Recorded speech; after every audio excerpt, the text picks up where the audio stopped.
Baik Bapak dan Ibu sekalian, hari ini kita akan melakukan kegiatan diseminasi budaya positif di sekolah. Itu dari saya sendiri, dari Sambosa, SD, CGP Angkatan 9, SD Negeri 1 Jembatan. Sebelum kegiatan ini kita mulai, mari kita berdoa agar kegiatan diseminasi ini berjalan dengan baik. Doa dan diri sendiri, mari kita berdoa sesuai dengan kepercayaan dan agama masing-masing. Berdoa boleh.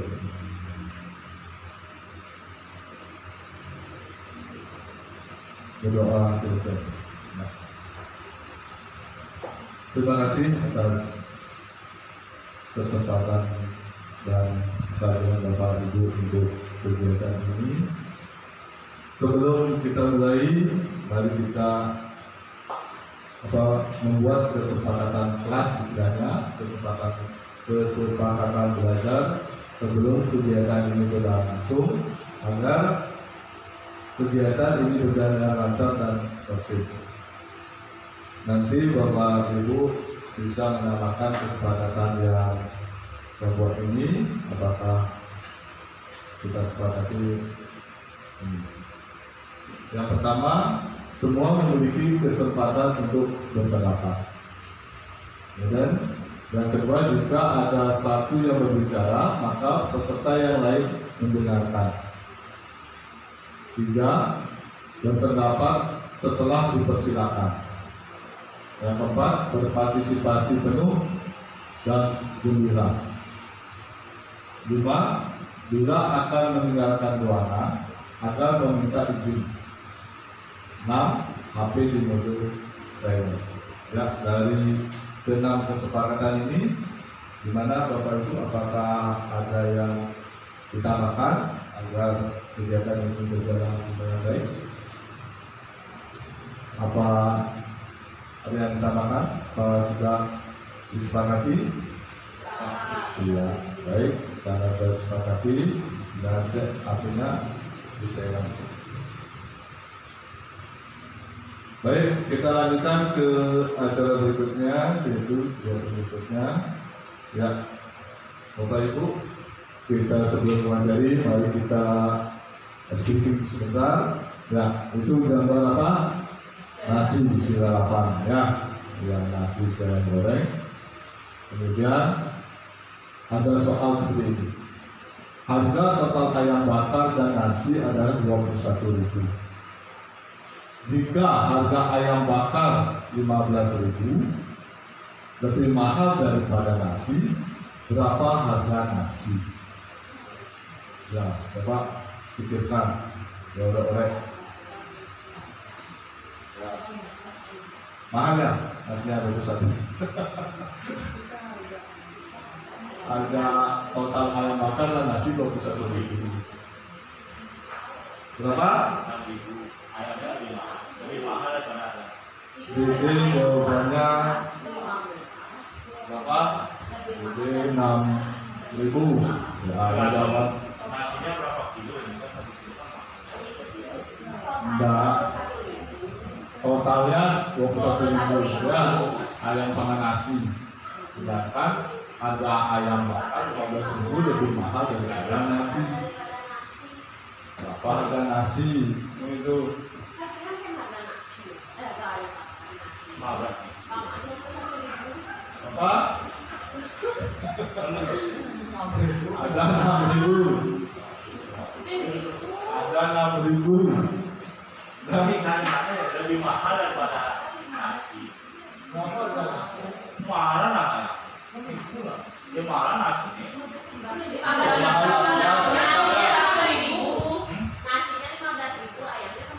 Ya, ada 6.000. Soalnya sudah makan juga harga ayam bakar 15.000.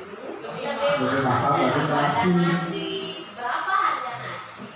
Lebih mahal daripada nasi kan 15 juta mahal. Ya, 6.000. Ada lagi? Nih, buat Salah berapa? Kalau nasi lebih mahal daripada apa? Saya ayam aja beli. Kadang-kadang mencoba Kalau yang ini matematika ada rumusnya ya. Ini sebelah selatan sudah jauh 6.000, dari utara berapa yang utara? mencoba ada nasi. Berapa? Yang penting totalnya adalah 21.000 kan gitu. Ya, kalau nasinya 21.000, 2 kilo lah. Berapa? Sudah ya, 9.000 katanya. Nah, dari mana dapat 6.000? Jadi dari mana dapat 6.000? 21 kurang 15 ya. Ayam dan nasi 21.000, ayamnya aja 14.000. Berarti nasinya 6.000. Ya, tinggal dikurangkan aja ya. Nih dapat 6.000. Ya. Ini jawabannya. Ya. tak dua nasi lah. 3.000. Ini jawabannya ya. Ayam Betawi, ayam bakar plus nasi 21.000. Dari dua, ayam bakar 15.000 tambah nasi. Jadi berapa menurut suatu matematika ya? Ayam bakar plus nasi sama 21.000, sehingga ini plus dari sini 15 tambah nasi 21. Nasi sama nasi kan dua nasi 20.000 kurang 6.000 dibagi 2 3.000. Nasinya 3.000. 15.000 lebih mahal. Dua nasi 6.000, berarti nggak ada dua nasi, satu nasi. Jika harga ayam bakar 15.000 lebih mahal daripada nasi. Nah, ini jawabannya. Nasinya 3.000. 3.000. Ayamnya berapa ya dia? Ya, itu kan 15.000 lebih mahal daripada nasi. Kalau 15.000 malah mahalan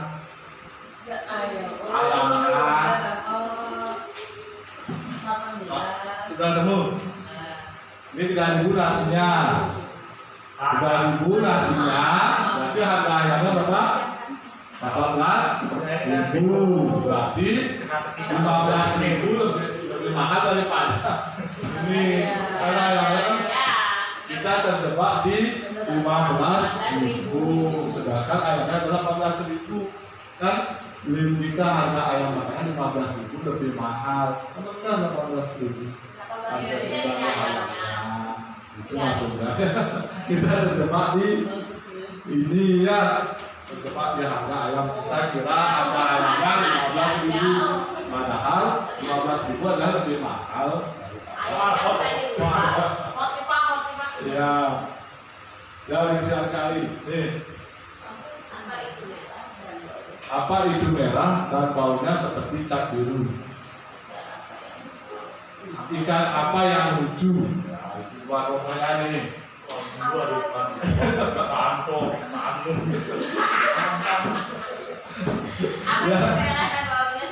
Apa itu merah dan baunya seperti cat biru? Uang 100 ribuan, Mbak. Uang 100 ribuan. Lagi. Apa itu merah, baunya cat biru? Mungkin buket. Bukan. Apa? Yang pertama dulu. Kata kuncinya adalah nih, seperti cat biru. Berarti seperti berarti tidak biru. Ya, berarti ini adalah tetap. Nah, ikan yang lucu. Ikan apa yang lucu? Ikan yang tertawa. Ya. Ya, ini tetap merah. Apa itu merah dan baunya seperti cat biru? Kan seperti, berarti dia kan tidak biru, tapi dia tetap merah. Kemudian ikan apa yang lucu? Ikan piranha. Terus ya. Ketawa ya. Ketawa. Rasanya yang tahu ikan badut rasanya. Tapi ini kira-kira hahaha terus ya. Gimana? Kita pusing tapi ya benar menjebak ya. Kita harus analisis lebih lagi. Kemudian baik kita lanjutkan ke ini. Ya sebelum materi ya. Ini sering kita lihat anak bukan kertas kosong yang bisa digambar sesuai dengan orang dewasa. Kita berpikir sering kita mendengar adalah anak itu adalah kertas kosong. Apa yang mau kita coret-coret itu tergantung kita. Ternyata hal ini tidak ya. Ini tabula rasa, ini beda dengan kajian dewantara bahwa anak lahir dengan kekuatan kodrat yang masih samar-samar. Tujuan pendidikan adalah menuntun, memfasilitasi atau membantu anak untuk menebalkan garis samar-samar agar dapat memperbaiki lakunya untuk menjadi manusia selanjutnya. Artinya apa? Anak itu sudah ada garis samar-samar. Kita sekarang bagaimana menebalkan itu, memunculkan itu. Bukan berarti kertas kosong ya. Kalau kertas kosong kita mau coret di bawah negatif, ya negatif anaknya. Kalau kita bawa positif kan sesuai dengan kehendak kita dulu. Tapi kalau sudah ada garis sama-samanya, kita cuma menebalkan. Kita disuruh negatif, tapi anaknya nggak mau kan, besok dan tidak dia positif. Itu ya untuk menebalkan garis-garis itu kita punya nilai dalam diri kita. Itu ada nilai mandiri, reflektif, kolaboratif, inovatif, berpihak pada murid. Inilah nilai dulu yang perlu kita tumbuhkan ya. Mandiri artinya mencari sendiri pengetahuan atau informasi untuk meningkatkan kompetensi kita. Reflektif selalu merefleksi semua kegiatan yang sudah kita lakukan terhadap sekolah atau di sekolah atau anak-anak. Lalu merefleksi, kemudian refleksi itu sebagai bahan evaluasi. Kemudian kolaboratif, selalu bekerja sama, ya kolaborasi dengan orang tua, anak, dengan siswa maupun dengan teman-teman sejawat. Kemudian inovatif itu memunculkan ide baru, berkreasi, kreatif dalam mengajar. Kemudian berpihak pada murid, artinya kita belajar. Kita memberikan pembelajaran yang berpihak pada murid, artinya biar murid itu senang untuk belajar. Artinya anak-anak itu lebih banyak porsinya daripada guru. Kemudian peran guru, ini peran guru itu menjadi pemimpin pembelajaran. Bisa pembelajaran kita jadi pemimpinnya, menggerakkan komunitas praktisi. Komunitas praktisi yang ada misalnya adalah apa? Katagi, ya. Kemudian paguyuban orang tua itulah kita gerakkan untuk warga sekolah. Kemudian menjadi coach bagi guru lain. Coach artinya apa? Pelatih. Ya seperti misalnya kita Pak Dede tidak bisa membuat kapal, nanti diajarkan oleh teman yang lain atau tidak jadi coach. Kadang-kadang kita masukkan diri sebagai coach. Kemudian mendorong kolaborasi antar guru. Dan mendorong komunikasi ya, kolaborasi. Yang kelima mewujudkan kepemimpinan murid. Ya, gimana caranya memunculkan nilai kepemimpinan pada murid. Kita menjadi contohnya, teladan. Ya, baru kita ke budaya positif. Ya, tadi nilai dan peran itu untuk menuntun anak mencapai menuntun anak untuk memberikan kodratnya itu tentu aja akan menuju ke visi sekolah. Ya, mencapai visi sekolah itulah diperlukan budaya positif. Ya, menciptakan lingkungan positif di sekolah dan mendukung murid menjadi pribadi yang bahagia, mandiri dan bertanggung jawab sesuai filosofi Ki Hajar Dewantara. Filosofi Ki Hajar Dewantara itu diibaratkan apa, sekolah itu adalah tanah, anak adalah tanaman, dan guru adalah petani. Ya, kalau tanah yang subur, kalau kita tanamkan padi, benihnya apakah tumbuhnya gimana? Apakah langsung baik tumbuhnya? Tanah, kemudian langsung tanah yang subur sudah bagus sekali tanahnya, langsung ditanami bibit, bibit padi. Hasilnya gimana? Bagus hasilnya? Ya bagus. Ada yang bagus, ada yang tinggal ini aja, tanam aja tinggalkan dah. Ya. Ya itu.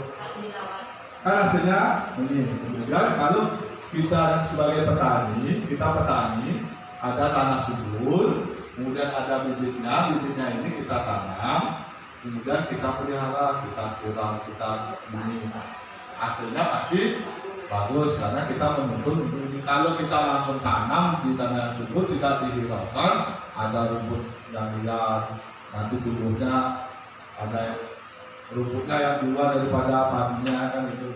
Nah, kita ibaratkan petani di mana cara menuntun atau merawat tanaman itu biar tumbuh sesuai dengan harapan kita atau visi sekolah. Nah, filosofi dari belajar pewarnaan ya. Ya ini topiknya disiplin positif dan nilai kebajikan universal, teori motivasi human dan penghargaan, restitusi, keyakinan kelas, kebutuhan dasar manusia, restitusi 5 posisi kontrol, restitusi signifikan, restitusi. Ini topik yang akan kita baca. Ya, kemudian ya lanjutkan ke disiplin positif dan nilai kebalikan besar. Kasus A, nah ini bisa dilihat. Anda dan teman Anda akan melakukan kegiatan cobalah buka. Anda adalah A, tugas Anda adalah mengepalkan salah satu tangan Anda. Coba Anda bayangkan bahwa Anda menyimpan sesuatu yang sangat berharga di dalam kepalan tangan Anda. Anda perlu menjaga benda tersebut sekuat tenaga Anda karena begitu pentingnya untuk kehidupan Anda. Tugas rekan Anda B adalah mencoba dengan segala cara untuk membuka kepala tangan Anda. Teman Anda B boleh membujuk, menghatik, mengintimidasi, memarahi, menggoda, menggigit, bahkan menawari Anda uang agar Anda bersedia membuka kepala tangan Anda. Ya, coba praktekkan Anda mengungkap sesuatu di tangannya, tapi sangat berharga. Kemudian temannya meminta membuka itu, apa isinya, mau minta isinya. Apa yang Bapak Ibu lakukan? Memintanya. Apakah Anda atau B membuka atau menutup kepala tangan Anda? Dan mengapa Anda membuka kepala Anda atau menutup?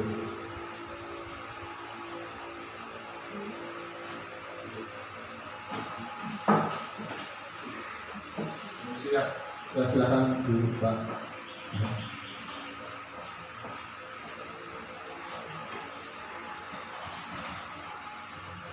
Ya, mudah. Nah, tadi pikirkan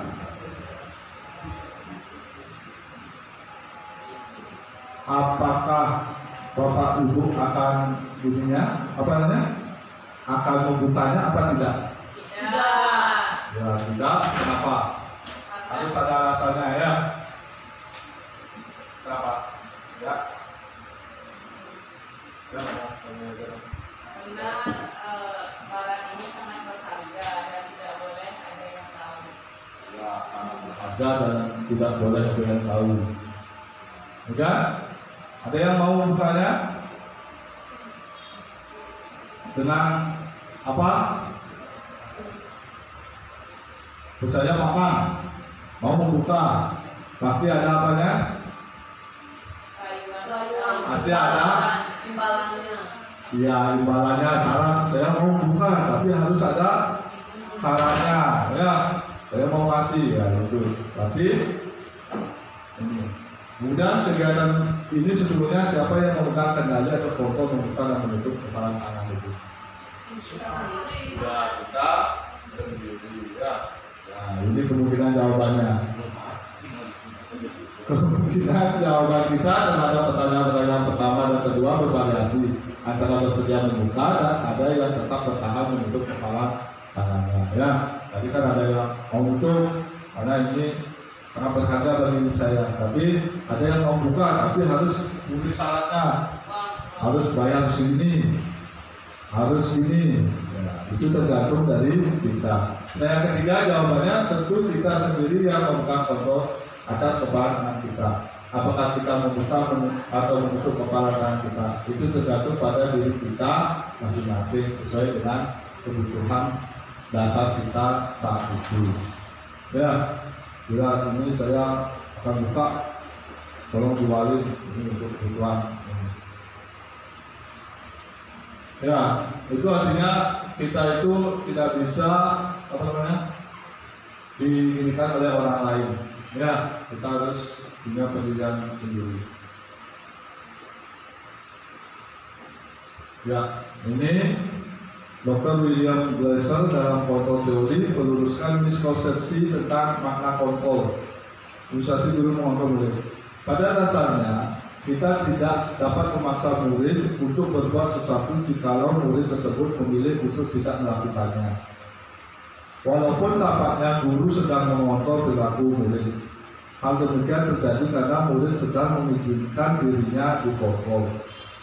Saat itu, bentuk kontrol guru menjadi kebutuhan dasar yang dipilih murid tersebut. Dari kontrol menyatakan bahwa setiap perilaku memiliki tujuan bahkan terhadap perilaku yang tidak disukai. Ya, walaupun kita mengontrol anak-anak, berarti kita sudah mengontrol anak, berarti itu sudah baik bagi sekolah dan bagi diri anak. Padahal secara teori kontrol itu kita tidak, anak itu melakukan hal negatif itu pasti ada tujuannya, ada hal ini, sehingga kita tidak bisa memaksa anak itu untuk melakukan hal yang dia tidak inginkan. Teori kontrol.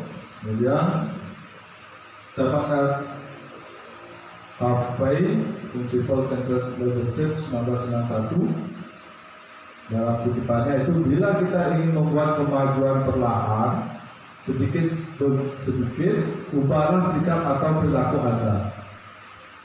Namun bila kita ingin memperbaiki cara-cara utama kita, maka kita perlu mengubah kerangka acuan kita.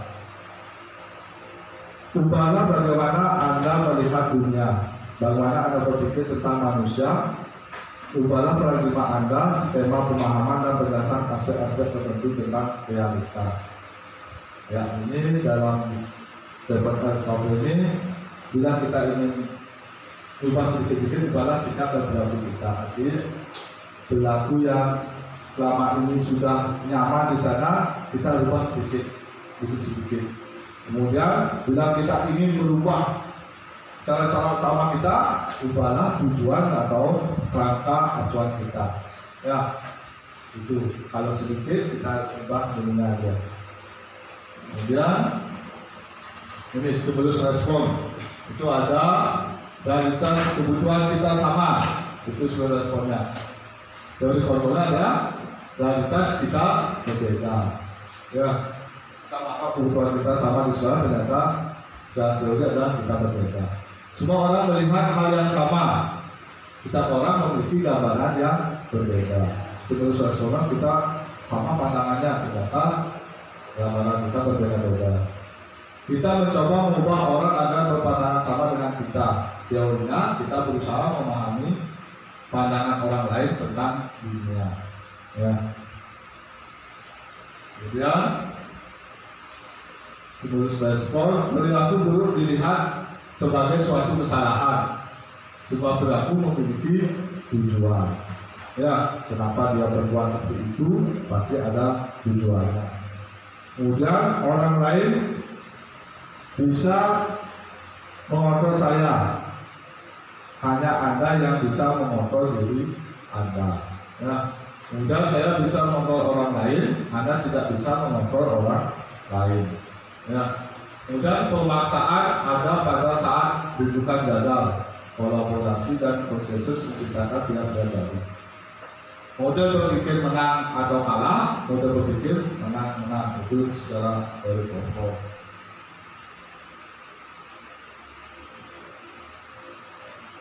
Ya, sampai di sana. Nah, ini apa yang Bapak Ibu pikirkan pertama dengan kata disiplin? Mematuhi semua aturan. Mematuhi semua aturan. Ya, disiplin. Masih berpikir ke aturan. Apalagi kalau ngomong disiplin pasti berhubungan dengan aturan. Saya aturan berlaku. Bila tidak akan pasti dapat sanksi hukuman. Ya, kita berpikirnya ke sana kalau disiplin. Sekarang saya dipilih disiplin positif. Ya, kebanyakan orang akan menggunakan kata disiplin dengan tata tertib, teratur, dan kepatuhan pada peraturan serta hukuman. Kalau sudah berpikir disiplin, pasti sudah ke sana pikirannya. Ya, makna kata disiplin dimaknai menjadi sesuatu yang dilakukan seseorang pada orang lain untuk mendapatkan kepatuhan. Ya, menjadi sesuatu yang dilakukan seseorang pada orang lain untuk mendapatkan kepatuhan. Kemudian tujuan disiplin itu menanamkan motivasi pada murid-murid kita untuk menjadi orang yang mereka inginkan dan menghargai diri sendiri dan nilai-nilai yang mereka percaya. Ya, itu memotivasi menanamkan motivasi pada murid dan tujuannya disiplin. Ya, artinya kita menanamkan disiplin pasti ingin perubahan pada anaknya, ya tidak mengulangi kesalahan yang mereka lakukan dan menghargai diri sendiri dan nilai yang mereka percaya. Ya. Sebagai pendidik, tujuan kita adalah menciptakan anak-anak yang memiliki disiplin diri sehingga mereka bisa berperilaku dengan mengacu pada nilai-nilai kebajikan universal dan memiliki motivasi intrinsik bukan eksplisit. Motivasi intrinsik artinya dia dalam dirinya mau berubah. Ya, kalau eksplisit kan cuma kita memberikan sanksi atau harapan pada anak, besoknya hilang lagi. Kalau memang dari dirinya pasti tidak akan mengulangi lagi. Dalam rangka menciptakan lingkungan positif, salah satu strategi yang perlu kita tinjau kembali adalah penerapan disiplin di sekolah kita. Ya, apakah disiplin di sekolah kita sudah berjalan dengan baik? Apakah sudah diterapkan dengan baik?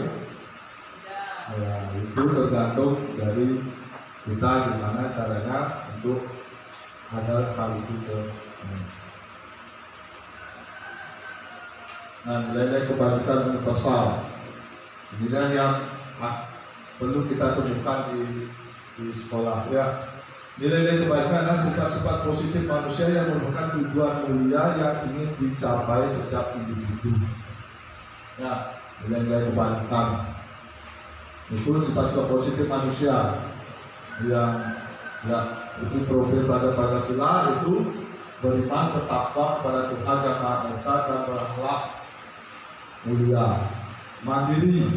Berarti beriman bertakwa berarti sembahyang, ya ingat untuk sembahyang. Kemudian mandiri, anak-anak itu biar mandiri mencari ilmu sendiri, dia ini pergi di perpustakaan, dia sendiri mencari informasi. Kemudian kendala kritis, ya jeli dengan masalah yang ada. Kemudian berkebinekaan global, menjadi wawasan yang luas sesuai dengan zaman, bergotong royong. Nah, ini kemudian kreatif itu yang sekarang rencana kita di sekolah mau mengidamkan anak yang memiliki karakter seperti itu. Ya, ini 9 pilar karakter Indonesian Heritage Foundation atau IHF. Cipta Tuhan dan segenap ciptaannya, jadi bukan terhadap Tuhan juga, tapi kepada ciptaannya, jadi sesama manusia maupun makhluk hidup. Kemudian kemandirian dan tanggung jawab, ya mandiri dan tanggung jawab pada tugas-tugasnya, kejujuran, diplomatis, kemudian hormat dan santun baik kepada temannya, kepada gurunya, maupun kepada tamu, maupun pada orang tuanya kalau sampai di rumah. Dermawan, suka menolong dan gotong royong, percaya diri, kreatif dan bekerja keras, kepemimpinan dan keadilan, baik dan rendah hati, toleransi, kedamaian dan kesatuan. Nah, dari nilai-nilai ini, nilai-nilai apa yang sudah muncul dari anak-anak kita? Suka menolong, suka gotong royong, ya itu kegiatannya gimana? Kebersihannya, suka. Apa lagi? Kejujuran, ya betul. Cinta Tuhan, ya itu semacam dong ini. Ya, dalam rangka menciptakan lingkungan yang positif, maka setiap warga sekolah dan pemangku kepentingan perlu saling mendukung, menghayati dan menerapkan nilai-nilai kebajikan yang telah disepakati bersama. Artinya nilai-nilai kebajikan ini yang mana akan kita capai dulu, kita rencanakan, yang mana kita akan tumbuhkan dulu. Ya, bagaimana takwa? Misalnya profil pada saya ini ke 1, 2, 3, 4, 6 itu kita targetkan tahun ini. Dari 6 ini, apakah sulit kita targetkan ini? Kalau sulit, berarti kita targetkan 2, 4, 3 nanti mereka baru ditambah. Itu yang perlu disepakati, sehingga itulah yang terus kita tanamkan pada ya, tujuan mulia dari penerapan disiplin positif adalah agar terbentuk murid-murid yang berkarakter, berdisiplin, santun, jujur, peduli, bertanggung jawab, dan merupakan pembelajar sepanjang hayat sesuai dengan standar kompetensi usia yang diharapkan. Ya, itu tujuan penerapan profesional agar terbentuk murid yang berkarakter, juga yang sering kita minta. Ini ya. Ini kegiatan di sekolah ya, yang sudah kita buka ya, berdoa bersama, kemudian anak-anak berolahraga, ya kegiatan di kelas, dia kolaborasi dengan temannya, kreatif, muncul di sini benar kritis, ya sini juga belajar untuk kegiatan global, menggunakan kelompok, ini sudah.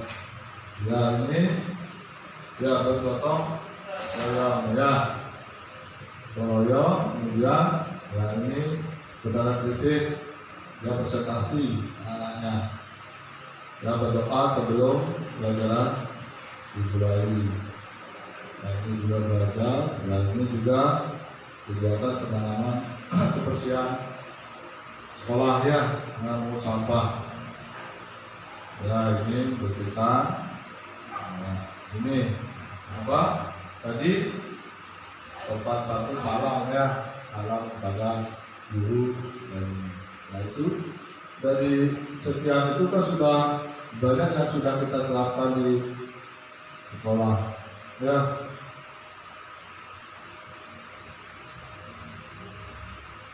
Ya ini penghormatan satu sudah, jadi berarti sudah banyak yang ini kan sudah dijalankan.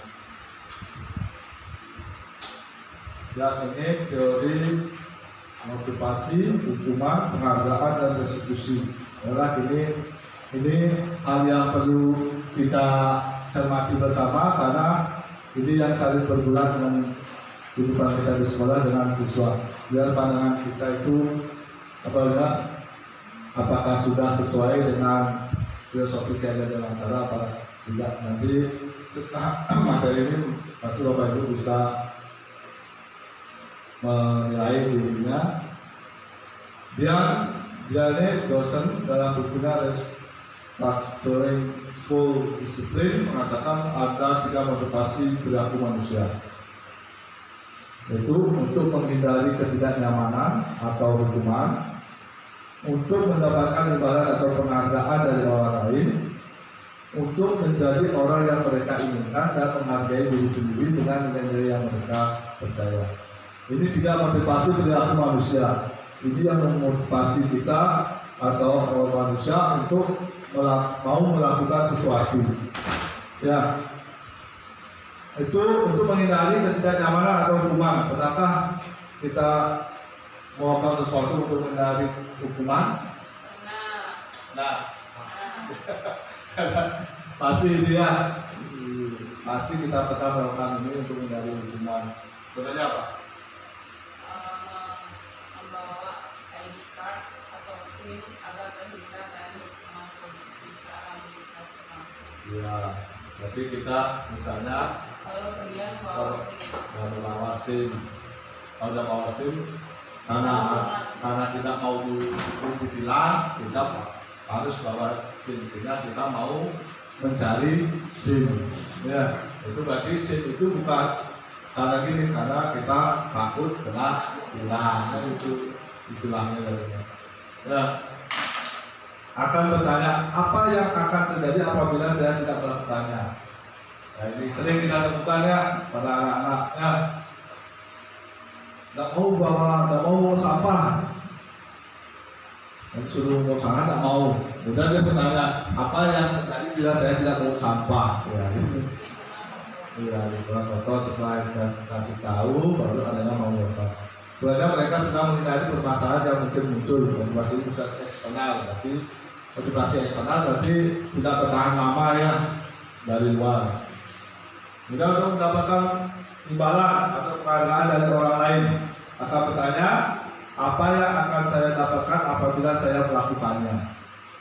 Ya, misalnya anak-anak silakan ini, siapa yang bersih terasa duluan boleh pulang, gitu ya. Berarti dia melakukan pembersihan itu untuk yang cepat pulang. Ya, berarti kalau besok tidak dikasih pulang cepat, dia pasti tidak mau melaksanakannya. Ya, itu.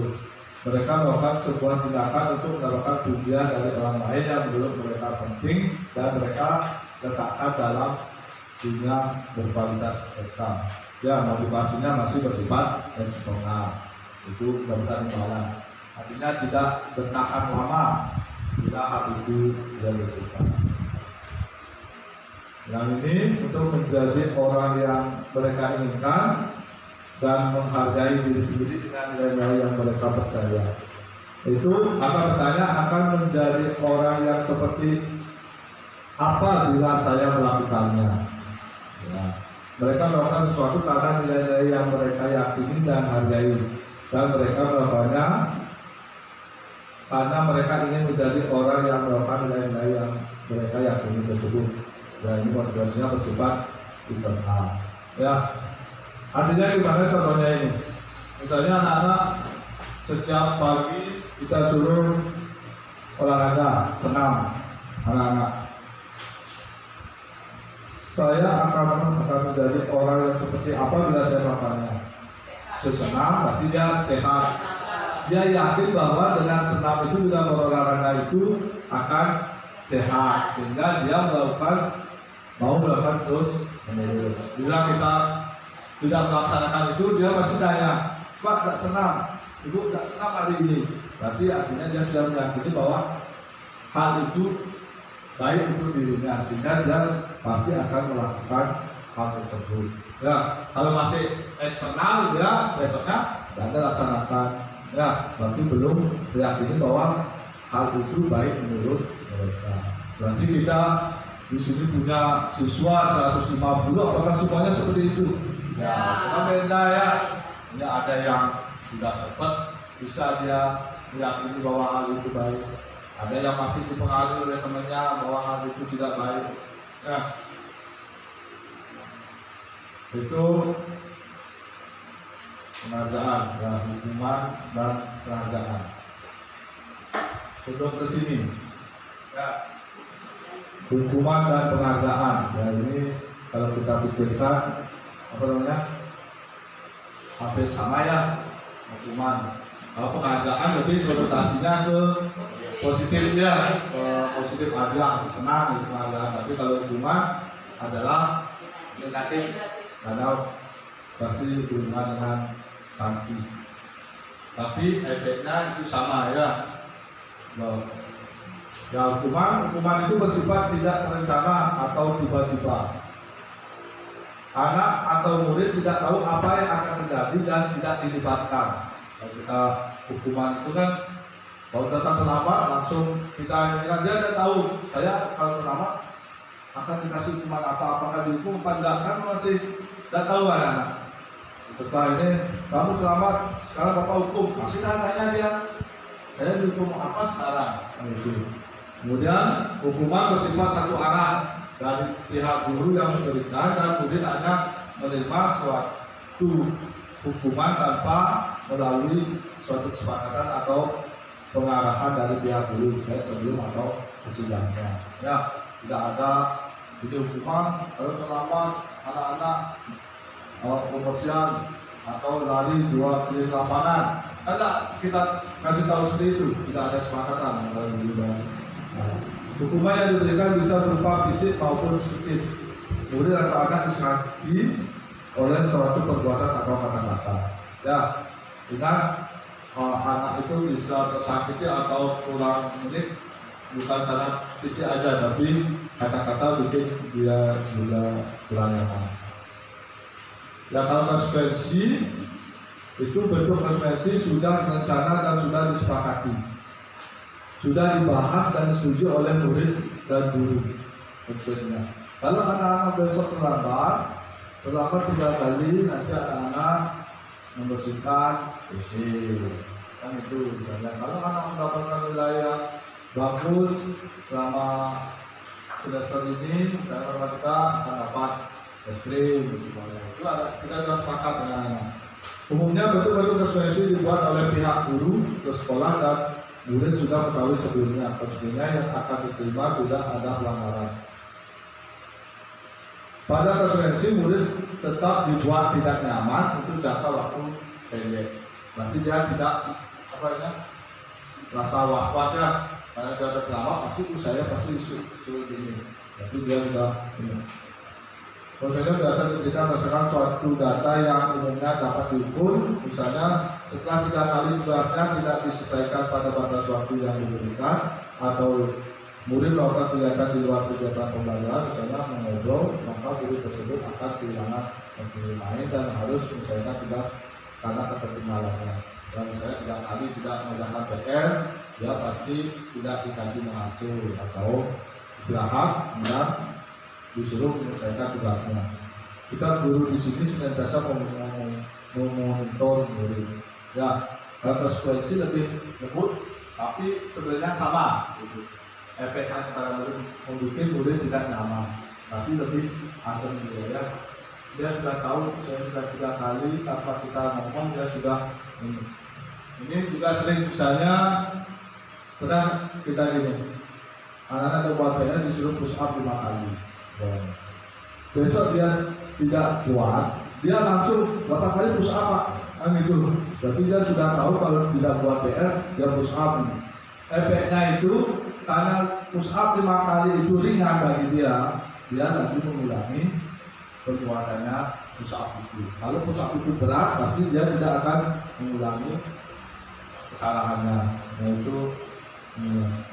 Nah ini coba Bapak Ibu pikirkan antara hukuman atau konsekuensi. Nih, mencatat 100 kali di dalam buku kalimat, saya tidak akan terlambat lagi karena terlambat sekolah. Catat 100 kali di dalam buku kalimat, saya tidak akan terlambat lagi karena terlambat ke sekolah. Apakah hukuman atau konsekuensi? Ya. Apa? Hukuman? Ya, karena apa? Kalau benar hukuman? Ya, hukuman karena ada mencatat sana ya, mencatat 100 kali sudah tindakan 100 kali itu. Lari mengelilingi lapangan basket 2 kali karena terlambat hadir di sekolah. Hukuman? Lari mengelilingi lapangan basket 2 kali karena terlambat hadir di sekolah. Apa? Jangan bingung. Kalau konsekuensi betul-betul sudah terencana dan sudah disepakati. Itu kata kuncinya. Hukuman, coba kita lihat. Ya, hukuman ya. Murid diminta untuk berusaha 15 kali karena tidak menggunakan masker ke sekolah. Konsekuensi ya sih. Diminta hukuman. Hukuman ya, karena sudah ada tindakan. Ya. Menggantikan kertas tugas teman yang telah dicoret-coret. Kenapa? Karena dia sudah apa? Dan dicoret, kemudian pasti dia sudah, saya pasti disuruh mengganti, saya menginginkan itu. Ya, konsekuensi. Kemudian membersihkan tumpahan air di meja tulis karena tersenggol pada saat belajar. Nah, itu berarti sudah mulai ada mainannya. Ya, jadi ini baru bingung lagi. Murid diminta bertelanjang kaki sepanjang hari karena tidak menggunakan suatu warna hitam sesuai peraturan sekolah. Hukuman. Ya. Hukuman.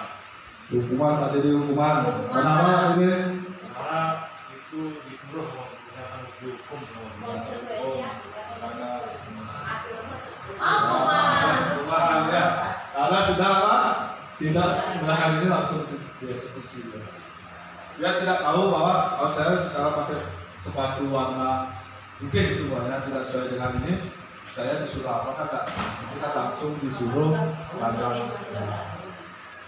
Dari satu. Saya beri lapangan basket 2 kali karena terlambat 10 menit untuk belajar video call. Mudah-mudahan ya konsekuensi ya. Lalu beri lapangan basket 2 kali karena terlambat 10 menit untuk belajar video call. Jadi dia sudah membuat kesepakatan dengan guru video call ya. Itu.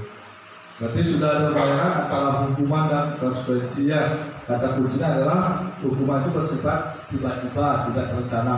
Kita pun tidak, kita sebagai pendidik pun tidak akan menyiapkan besok kalau anaknya terlambat, saya akan suruh ini, tidak ada seperti itu. Hukuman tiba-tiba, apa yang kita inginkan langsung. Tapi kalau konsekuensi itu sudah tanpa ini sudah anak-anak bisa lakukan. Ya. Sudah sampai di sini kita sudah mulai banyak debat ya. Bagaimana? Masih teruskan ke berikutnya ya. Pengadaan berlaku sama dengan hukuman dalam arti meminta atau membujuk seseorang melakukan sesuatu untuk memenuhi suatu tujuan tertentu dari orang yang meminta atau membujuk. Dorongannya eksternal dan akan ada faktor ketergantungan. Ya. Dapat pemberian penghargaan. Iya, pengaruh jangka pendek dan jangka panjang. Jangka pendeknya itu setelah tidak dikasih penghargaan dia tidak melakukan hal itu. Kemudian penghargaan tidak efektif karena setiap akan disuruh anaknya dikasih hadiah, sehingga ini tidak efektif juga. Kemudian penghargaan merusak hubungan. Lalu Bapak Ibu gimana penghargaan hadiah itu merusak hubungan?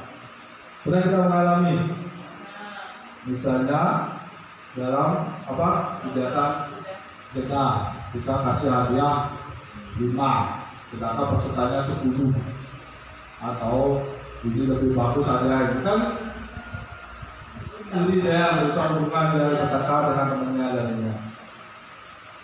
Kemudian penghargaan mengurangi ketepatan. Nanti kalau gambarnya bagus, kalau benar jadi bapak kasih permen. Sekarang besok tidak dikasih permen, dia gambarnya Pak dapat permen lagi Pak kalau gambarnya bagus. Udah berarti dia akan apa? Tidak bagus gambarnya, dia akan sesuai dengan kalian dapat hadiah. Itu. Kemudian penghargaan menurunkan kualitas, ya seperti itu kualitas gambarnya tidak bagus jadinya. Karena dapat penghargaan ya Apa membuat tidak dapat hadiah? Saya tidak mau ikut ini. Maka menghukum. Ya. Siapa yang menghukum juga ini? Penghargaan. Ya. Kemudian pernah mematikan kreativitas. Ya. Misalnya Bapak Ibu tidak adil dalam memberikan penghargaan, cuma memberikan kepada anak yang pintar atau yang paling Bapak sukai anaknya ini karena kreatif. Sedangkan yang lain pasti itu aja dah yang dikasih nanti sama Pak gurunya, saya tak usah dah buat. Kan itu jadinya anaknya, sehingga kreativitas anak itu tidak muncul lagi karena tidak akan dikasih hadiah sama Bapak gurunya. Ya, ini motivasi diri dari dalam diri. Ya, inilah yang paling ketiga. Salah seorang anak belajar untuk pertama kali menggabungkan huruf-huruf dan kata-kata, setelah menyadari bahwa dia dapat membaca, timbul tidak di matanya dan sebuah senyuman di wajahnya. Anak tersebut begitu gembira bahwa dia telah mempelajari dan menguasai suatu keterampilan baru. Kesadaran akan kemampuannya bahwa dia sudah dapat membaca sesungguhnya sudah merupakan sebuah penghargaan. Artinya anak itu belum bisa baca, kemudian kita tuntun dia bisa baca sedikit, dia itu sudah bisa membaca sedikit aja sudah timbul penghargaan dalam dirinya. Tanpa kita kasih permen pun dia sudah bahagia sebenarnya. Kalau kita kasih permen dia tambah bahagia. Ya, itu dirinya.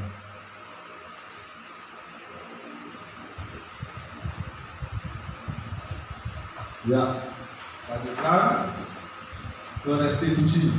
Restitusi adalah proses menciptakan kondisi bagi murid untuk memperbaiki kesalahan mereka, sehingga mereka bisa kembali pada kelompok mereka dengan karakter yang lebih kuat. Restitusi juga merupakan proses kolaborasi yang mengajarkan murid untuk mencari solusi untuk masalah mereka dan membantu murid berpikir tentang orang seperti apa yang mereka ingin menjadi tujuan beliau dan bagaimana mereka harus memperlakukan orang lain. Itu dosen yang lupa. Ya, restitusi itu menciptakan kondisi bagi murid bila murid melakukan kesalahan, kita gali masalahnya apa, pasti dia mempunyai tujuan untuk melakukan hal itu. Kemudian kita perbaiki, kita stabilkan sehingga anak-anak itu mau lagi ke kelompoknya, diterima di kelompoknya. Ya, nanti jangan kita mencas, cuma kamu anak yang nakal, kamu sering gini, sehingga dia setelah dipanggil dan kita kasih hukuman kembali ke kelompoknya pasti dihindari sama teman-teman, karena kita sudah mencas anak itu nakal, sehingga teman-temannya ada. Tapi kalau kita menggunakan restitusi pasti anak itu diterima di kelompoknya. Ya, ciri restitusi bukan untuk menebus kesalahan, namun untuk belajar dari kesalahan, memperbaiki hubungan, tawaran bukan paksaan, yang menawarkan sesuatu untuk mencari solusinya. Restitusi menuntut untuk melihat ke dalam diri. Restitusi mencari kebutuhan dasar yang mendasari tindakan. Restitusi diri adalah cara yang paling baik. Restitusi fokus pada karakter bukan tindakan. Restitusi fokus pada solusi. Ya, restitusi membalikkan murid yang berbuat salah pada kelompoknya. Ya, restitusi. Melalui pendekatan restitusi, ketika murid berbuat salah, guru akan menanggapi dengan mengajak murid berefleksi tentang apa yang dapat mereka lakukan untuk memperbaiki kesalahan mereka, sehingga mereka menjadi pribadi yang lebih baik dan menghargai dirinya. Ya, kita ajak ngobrol kenapa melakukan itu, perbuatannya apakah benar apa salah, ya itu yang perlu kita lihat. Ya, Bapak Ibu, sampai sini dulu. Ada yang berikan? Apa kita ini dulu? Kita speaking dulu ya. Dulu sebentar ya. Dulu sebentar. Oke, sedikit. Kita apa? Marina menyanyi ya. Marina menyanyi. Ada Marina menyanyi, nanti Bapak Ibu Marina itu tangannya di sini, menari ke bawah, kemudian di atas menara. Ya. Ya, kan sudah pernah ya? Coba kita 1, 2, 3.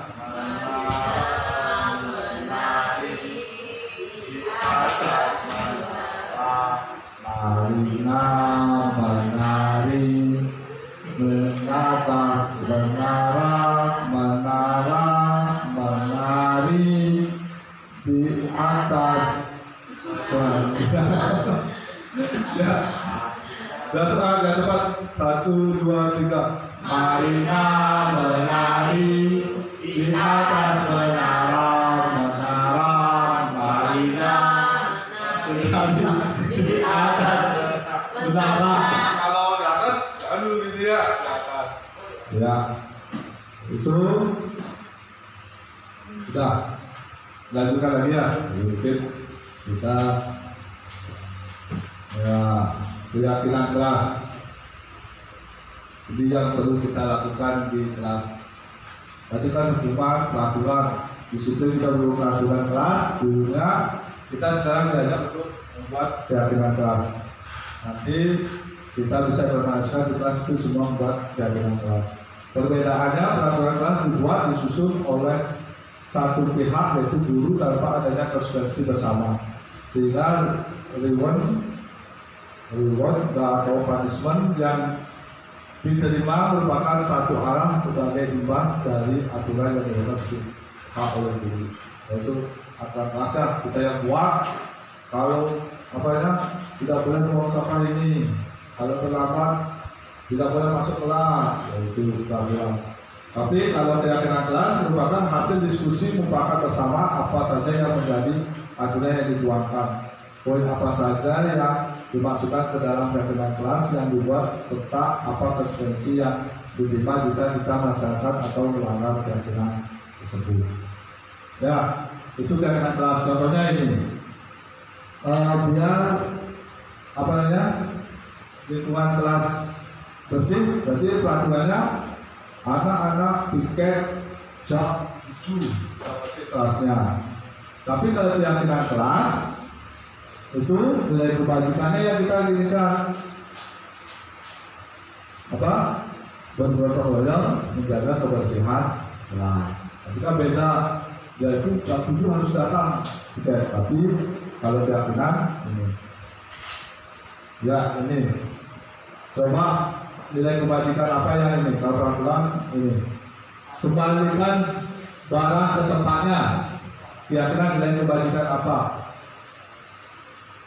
Kalau kembalikan barang ke tempatnya, ini biasanya anaknya gimana? Dia membalikan barang kerjanya bermain, kemudian disuruh nanti habis bermain kembalikan mainannya ke tempat mainannya. Lalu itu kita menginginkan untuk menumbuhkan untuk munculkan sikap apa? Ini biasanya ibu-ibu yang anak kecil sering nih, iya, tanggung jawabnya ya, itu yang bukan. Kemudian dilarang mengganggu orang lain. Disiplin, kalau mengganggu orang lain berarti orang lain itu, ya ini contohnya, menghormati orang lain. Kalau hadir di sekolah 15 menit sebelum pembelajaran dimulai, disiplin atau komitmen. Saya datang 15 menit sebelum ini, saya datang, itu komitmen juga. Ya, menghormati orang lain itu berkomitmen.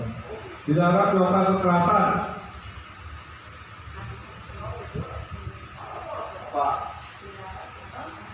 Dilarang melakukan kekerasan berarti dia membuat orang lain atau keselamatannya, buat selamat.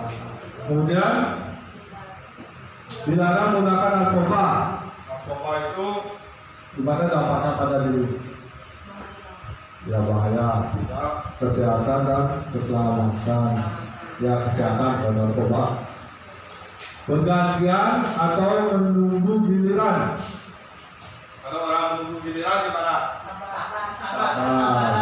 Nah, dan sama juga dimana karena banyak yang antri, kita mendahului berarti juga menghargai orang lain juga ya. Ada lama dia ini. Kemudian dilarang merokok. Kesehatan, merokok dapat ini. Ya. Kemudian menggunakan masker, kesehatan dan ya tidak kena virus atau keselamatan.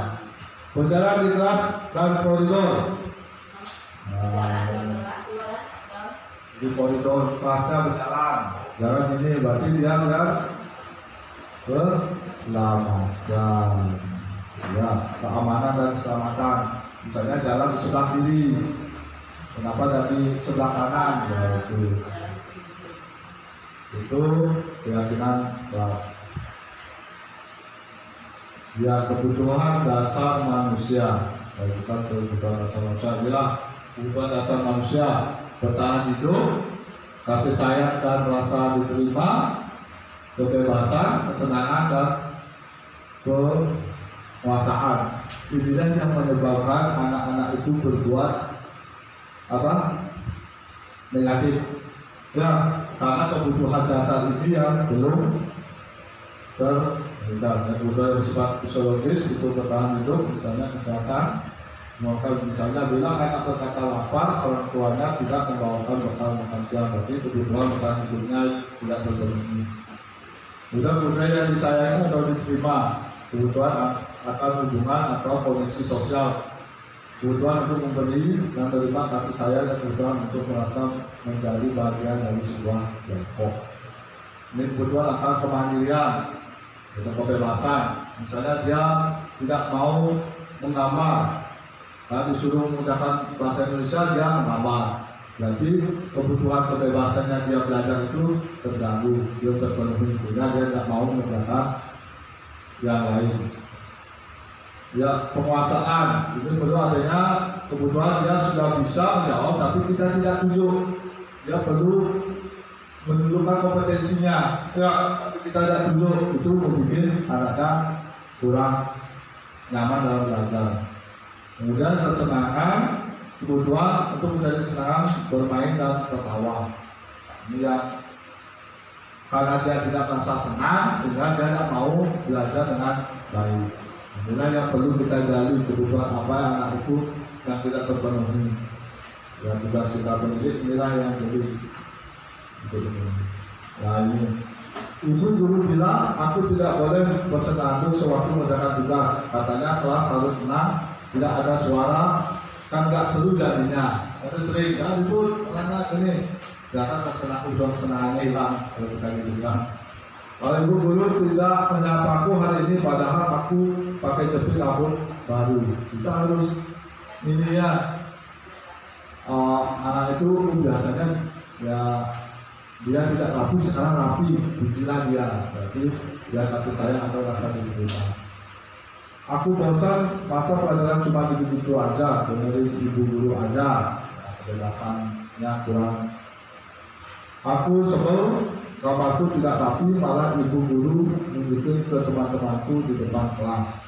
Itu penguasaan, dia menunjukkan.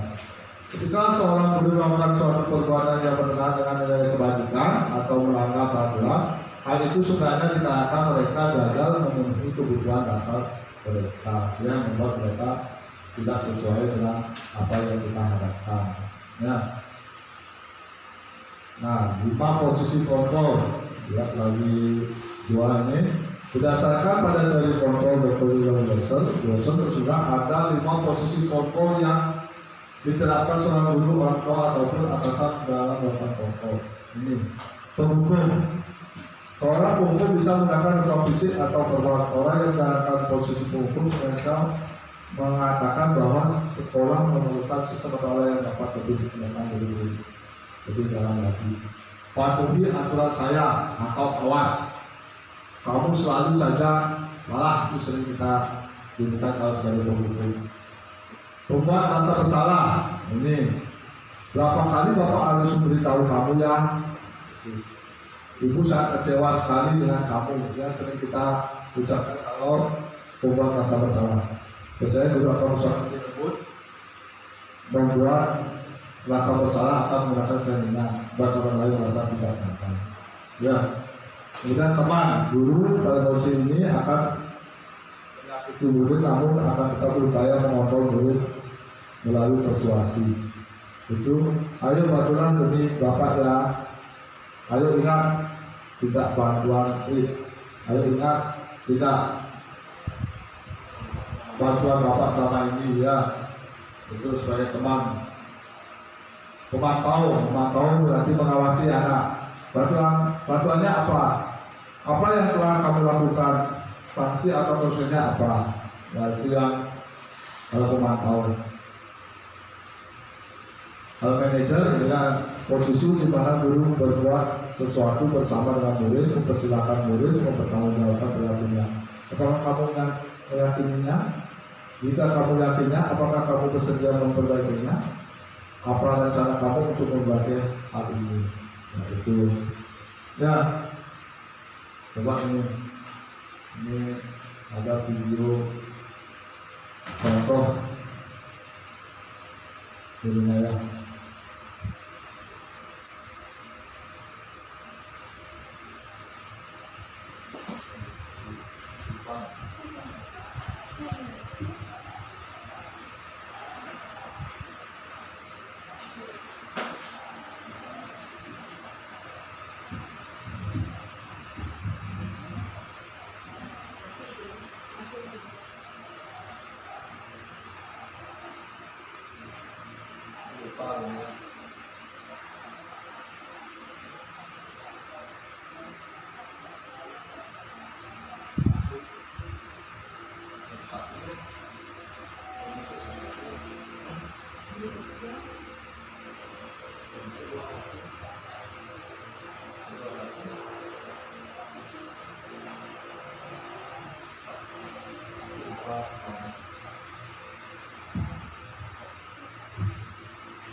Sambil ngobrol ya.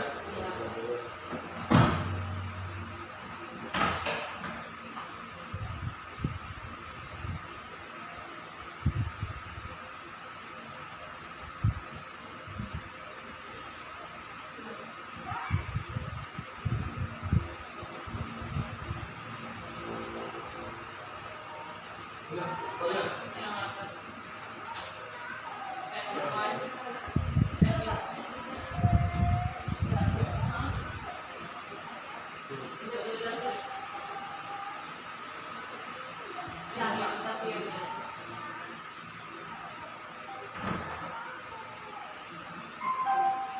Gimana ini? Maaf Bu, Duh Gusti Naren. Kamu suka ya kalau ibu tegur bapak kepala sekolah? Terus, sekarang ibu harus tulis apa ini di buku absen? Ini kamu sudah sering terlambat loh. Ibu harus apa coba? maaf Bu, maaf sekali. Ya sudah, lain kali jangan bikin ibu susah lagi ya nak ya. Ibu tidak akan kuat lagi kalau kamu begini terus. Bisa jantungan kalau ibu tegur bapak kepala sekolah. Sana cepat, kelas. Maaf ya Bu, maaf sekali. Ini ya contoh Posisi pembuat rasa bersalah. pembuat rasa bersalah ya. Nadanya tenang, cenderung lembut. Namun kata-kata yang diutarakan membuat murid merasa ketika guru mengambil posisi pembuat rasa bersalah. Ya ini biar ada sebagai personasi. Maaf ya Bu. Wah, sudah jam berapa ini nak? Terlambat lagi ya sayang. Iya Bu, habis ibu saya. Teman ya, Saya, ini Bu. sebagai teman. Kamu malah menyalahkan ibu kamu. Kamu bukannya anak yang larinya paling kencang. Kok terlambat sih? Iya Bu, saya memang terlambat bangun tadi. Jadi biarpun saya lari kencang, tetap nggak kekejar Bu. Ya sudah sana. Nanti lain kali larinya lebih kencang lagi ya. Biar gak terlambat lagi. Bikin seneng ibu. Demi ibu. Bisa kan? Bisa lah Bu. Ya sudah sana masuk kelas. Ya, Ibu bisa beres langsung urusan itu absen kamu. nanti Bapak Ibu ya. Kamu ini Tapi saya ada sebagai teman, saja. ini caranya. Dalam posisi teman, guru sehingga mulai Bapak Ibu. Ini sebagai pemantau.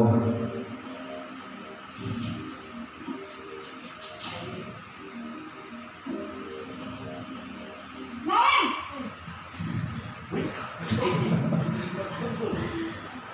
Selamat pagi Bu.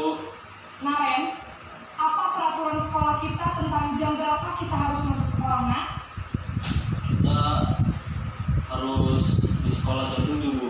Iya betul, sekarang sudah jam 7.20. Naren sudah tahu konsekuensinya jika terlambat hadir. Paham Bu, saya harus tinggal kelas pas jam istirahat selama 20 menit. Iya benar, konsekuensinya demikian. Jadi nanti jam 9.30 pas istirahat, kamu harus tinggal di kelas, kerjakan tugas tambahan untuk ketertinggalan kamu, ya? Baik Bu. Sebagai pemantau ya, kita aturannya Posisi pemantau apa. mengenai apakah Naren meyakini besoknya jam 7? Ini lagi sebagai manajer ya. Fungsi sebagai manajer.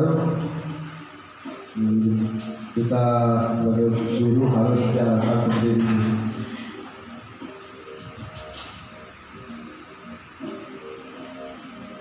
Naren!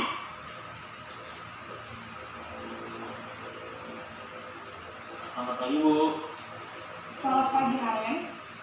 Maaf Bu, saya terlambat. Iya, sekolah masuknya jam 7, sekarang sudah jam 7.20. Jadi sekarang bagaimana ini Naren? Maaf Bu, saya lupa start alarm saya semalam.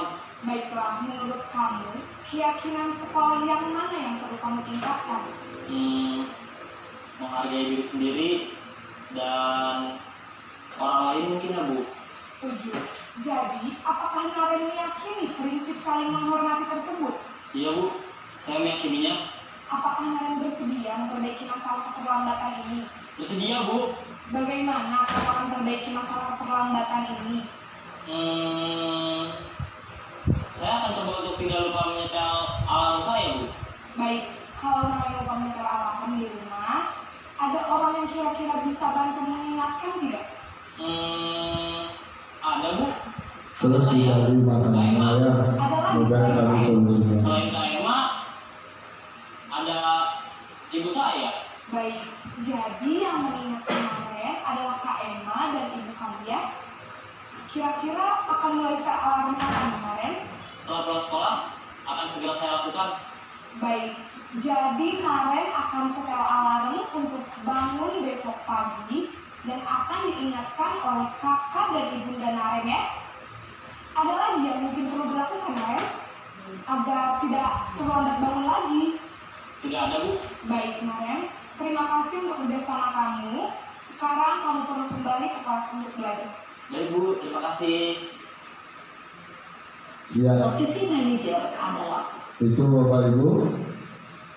Yang berbeda adalah apa?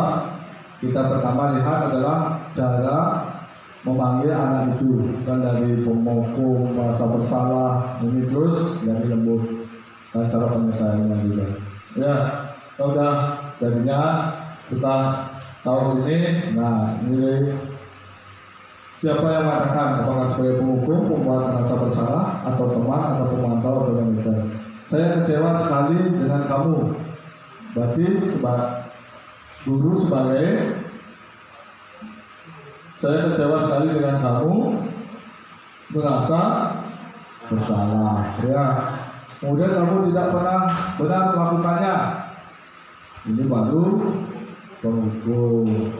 Ayolah lakukan demi ibu atau bapak, teman. Ya. Apakah kamu mau mendapatkan stiker bintang hari ini? Apa? Pemantau. Ya, bagaimana kamu bisa menyelesaikan masalah ini? Manajer. Kamu selalu yang paling terakhir. Penghukum. Ya, kamu semua misi menggertak, pasti sudah menghukum. Ya. Ya. Ya, ini lagi satu segitiga restitusi. Ya, inilah proses sebagai manajer yang kita terapkan nanti harus bisa segitiga restitusi. Ini menstabilkan identitas, validasi tindakan yang salah, kemudian menanyakan keyakinan. Kalau menstabilkan identitas, setiap orang pasti pernah melakukan kesalahan. Itu kadang-kadangnya kamu bukan satu-satunya yang pernah melakukan ini. Itu bisa digunakan validasi tindakan yang salah. Adakah cara yang lebih efektif untuk mendapatkan apa yang kamu butuhkan? Kamu tentunya punya alasan mengapa melakukan ini. Ya, menanyakan keyakinan itu keyakinan kelas apa yang telah kita sepakati. Kamu ingin menjadi orang seperti apa? Itu yang bisa digunakan kata-katanya. Ini kalau menstabilkan identitas itu mengubah identitas anak dari orang yang gagal karena melakukan kesalahan menjadi orang yang sukses. Ya, itu menstabilkan. Kemudian yang kedua, setiap tindakan kita dilakukan dengan suatu tujuan, yaitu memenuhi kebutuhan dasar. Dan dasar apa yang harus dibuat tindakan, kita akan bisa melakukan cara yang paling efektif untuk memenuhi kebutuhan itu. Kemudian yang ketiga, ketika identitas sukses telah dicapai dan tidak laku yang salah telah divalidasi, maka anak akan siap untuk dihubungkan dengan nilai-nilai yang dia percaya dan berpindah menjadi orang yang dia inginkan. Artinya anak itu kita mengapa melakukan hal itu, kemudian setelah dari itu baru dia cari solusinya sendiri dengan apa yang mereka inginkan.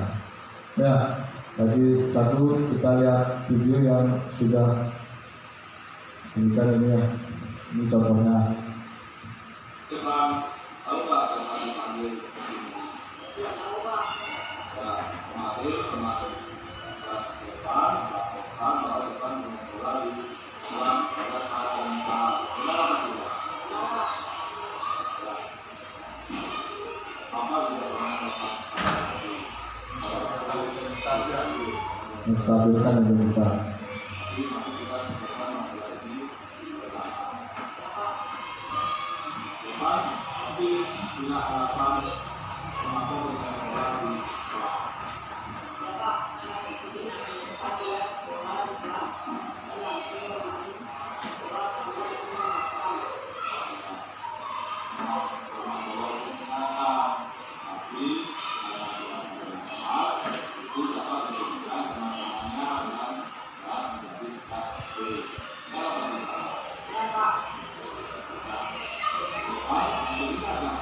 yang dengan kelas yang kita bersama mengenai keyakinan atau nilai kebajikan ya. terima kasihnya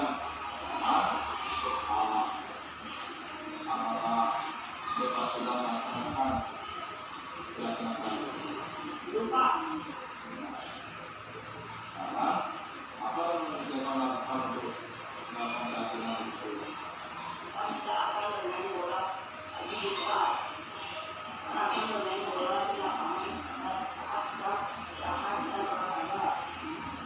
Ya, jadi aku sudah kali akan itu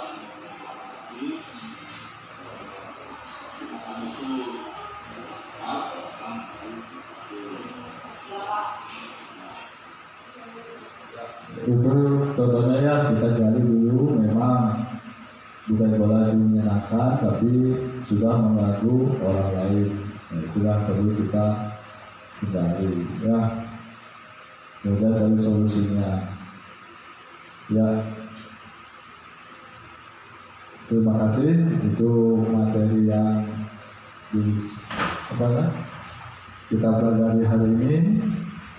Sebelumnya ada yang ditanyakan? Ada? Sudah pas.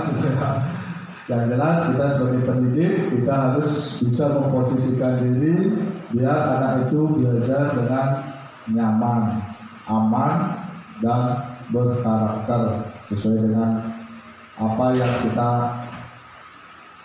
tuangkan dalam visi sekolah. Ya, baik Bapak Ibu, demikian diseminasi budaya positif. Saya ucapkan banyak terima kasih. Semoga diseminasi ini dapat menambah pengetahuan dan informasi kita sebagai pendidik untuk meningkatkan karakter siswa di sekolah. Dan mari kita akhiri dengan berdoa sesuai dengan kepercayaan dan harapan masing-masing. Berdoa mulai. Berdoa selesai. Ya, terima kasih.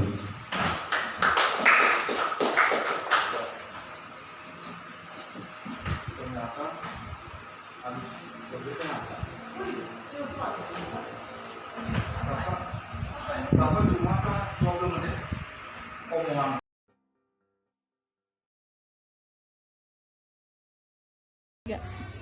Om Swastiastu, perkenalkan nama saya nama Yuni.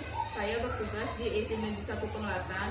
Setelah saya mendengarkan pemaparan desiminasi dari Bapak Kadek Indra Santosa SPD SD, calon guru penggerak, saya memperoleh wawasan yang sangat luar biasa tentang budaya positif di sekolah. Salah satunya adalah memberikan mengetahui perbedaan antara hukuman dan konsekuensi, cara menentukan kesepakatan kelas, dan pemanfaatan budaya-budaya positif yang perlu dilaksanakan. Jadi dengan pemaparan Bapaknya, wawasan saya semakin terbuka dengan penjelasan-penjelasan mengenai budaya positif di sekolah.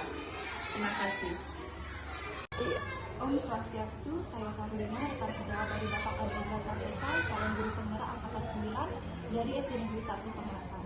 Setelah saya mendengarkan penjabaran yang disampaikan oleh Bapak Kadek Indra Santosa, membuka wawasan saya mengenai budaya positif di sekolah seperti keyakinan kelas, disiplin positif, serta hukuman dan konsekuensi. Semoga materi yang disampaikan oleh Bapak Kadek Indra Santosa menjadi inspirasi yang baik dan bisa dilaksanakan oleh guru-guru